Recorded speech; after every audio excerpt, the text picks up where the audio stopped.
Hello friends, welcome to short and super fast writers. दोस्तों, आप channel को subscribe कर लें और बेल आइकन को दबाएं डेली शॉर्ट हैंड डिक्टेशंस के लिए। और इस तरह के और भी डिक्टेशंस लिखने के लिए हमारे प्लेलिस्ट पर जा सकते हैं।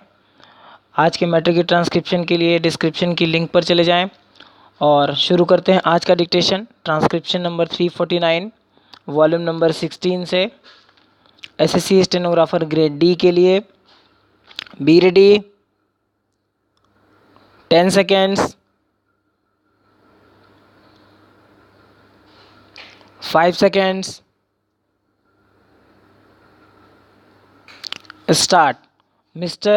Deputy Chairman, sir, before I continue further, I would like to offer you my wholehearted congratulations on your re-election to this high office. Sir, the spectre of inflation has been raised. It is said that the monster of inflation is raising its hideous head, and that there must be an effort all around to bring down prices.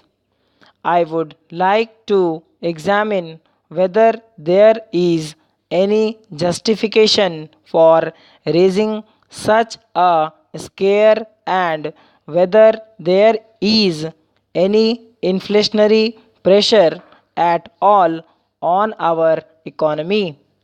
A false alarm has been raised by our critics to hamper our development expenditure and the development of our economy. While we must maintain a watchful approach, a cautious approach with a view to developing our economy and implementing our plans, an alarmist approach will only mean that we hamper the growth of our economy and of our development expenditure. I admit that there has been of late a rise in prices. Now we have to examine whether this rise in prices is due to inflationary pressures. We all know that this is the peak season when there is the greatest demand for money in our economy. This demand for money is due to two factors at the present moment. It is due partly to the rise in our economic activity and partly due to seasonable factors. The figures of money supply, which have stood at rupees 2150 crores at the end of March, may taper off to rupees 2000 crores at the end of the busy season is over. We have to see whether this supply of money is at all inflationary. What I feel is that in times to come, when the products reach the market, the supply of goods will match the money supply position. But we can also examine, apart from the money supply position, the rise in the price itself. The current statistics reveal that there has been a rise in the prices of food articles, industrial raw materials, and semi manufactured articles, but there has been a steady price for the manufactured articles. Now, I am sure the House will agree with me that we must maintain a certain parity in our economy between the agricultural products and the manufactured articles.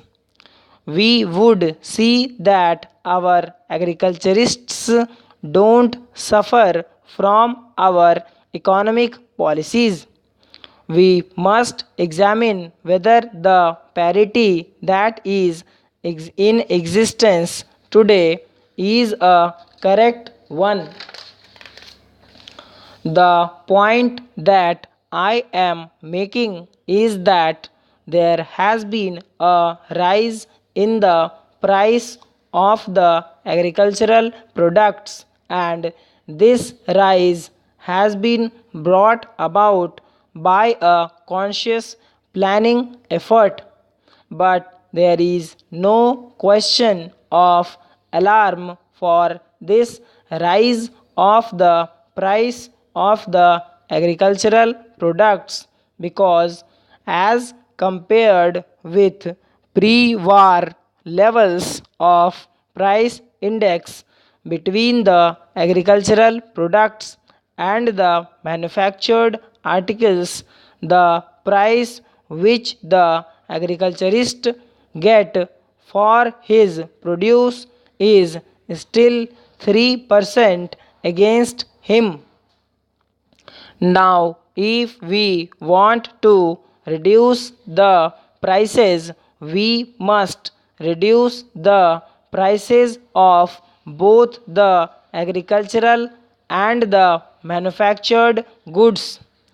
There is no point in becoming alarmists only when the prices of the agricultural products are rising, because I am certain that there is still room for a rise in 3 points in this index. That is to say, there is still room for a slight rise in the agricultural prices before a pre-war parity could be achieved.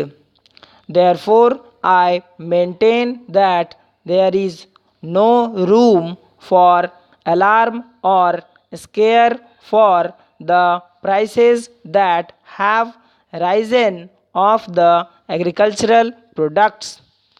This has been as a result of a conscious effort, and there is no inflationary pressure in this rise of prices.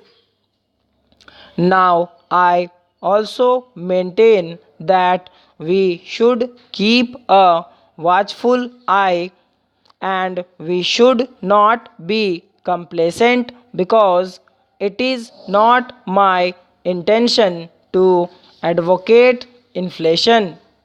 I merely want that a proper parity should be maintained, and in the name of inflation, we should not curtail our development expenditure in the plan.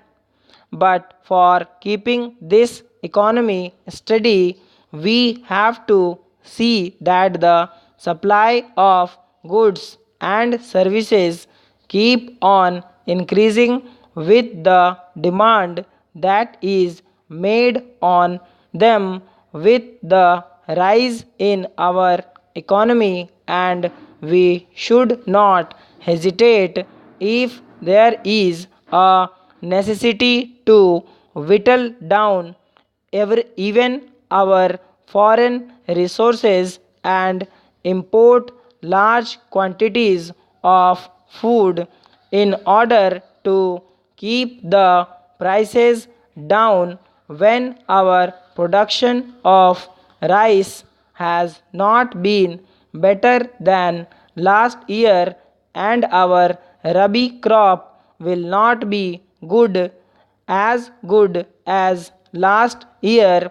We have provided for an import of 2 million tons of food grains in order to keep the prices at proper level. I was referring to the Reserve Bank bulletin for the month of March 2000. Therefore, I would beg of the finance minister and the government not to take a timid view. So thanks for watching. Do like, subscribe and share.